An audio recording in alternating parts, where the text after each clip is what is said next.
বিশেষ দ্রষ্টব্য, সোশ্যাল মিডিয়ায় প্রকাশিত ভিডিওটি বিবাহ সম্পাদন হওয়ার পরে ধারণ করা হয়েছিল। এটা অনেকের একটা আপত্তি ছিল যে ভিডিওটা বিবাহের আগে নাকি পরে।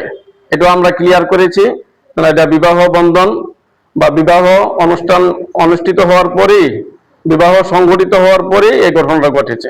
এটা ছিল তাদের মধ্যকার একটা আভ্যন্তরীণ বিষয়, তাদের একটা একান্তগত একটা বিষয়।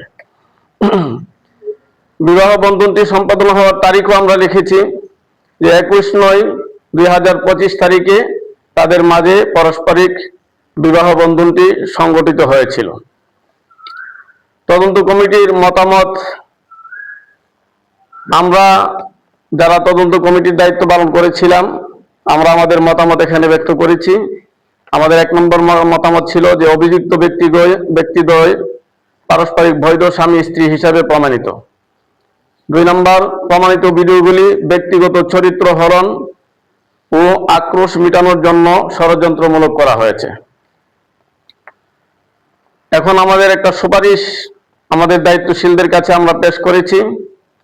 সেই সুপারিশনামা হলো, হেফাজতের নেতৃবৃন্দের মাধ্যমে তদন্ত কমিটির তদন্ত সঠিক বলে বিবেচিত হইলে লাইভ কিংবা ভিডিওর মাধ্যমে গণমাধ্যমে প্রকাশ করা হোক।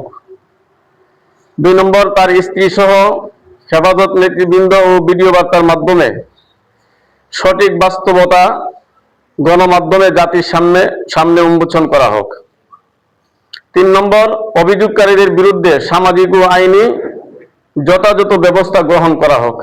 আপনারা জানেন, একজন মানুষ যখন সম্মান অর্জন করে, বিভিন্নভাবে তার অক্লান্ত পরিশ্রমের মাধ্যমে একটা সম্মান অর্জন করে থাকে, তখন কোনো একটা বিষয়কে না জেনে না শুনে ছোট করেই তাকে লাঞ্ছনা করার জন্য, তাকে অবাঞ্ছিত করার জন্য, তাকে কলঙ্কিত করার জন্য, তার ইজ্জত হরণ করার জন্য এই ধরনের হীন মন মানসিকতা নিয়ে যারা কাজ করবেন তাদেরকে যদি আমরা এমনিতেই ছেড়ে দিই তাহলে কোনোভাবেই হতে পারে না, বরং সমাজে অপরাধ করার জন্য আরো অপরাধীর সংখ্যা বৃদ্ধি পাবে।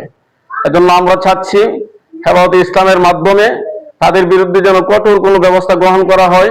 প্রয়োজনে আমরা আইনি ব্যবস্থা তাদের বিরুদ্ধে গ্রহণ করব, তবে তাদেরকে উপযুক্ত বিচার আমরা চাচ্ছি। ধন্যবাদ আপনাদের সকলকে।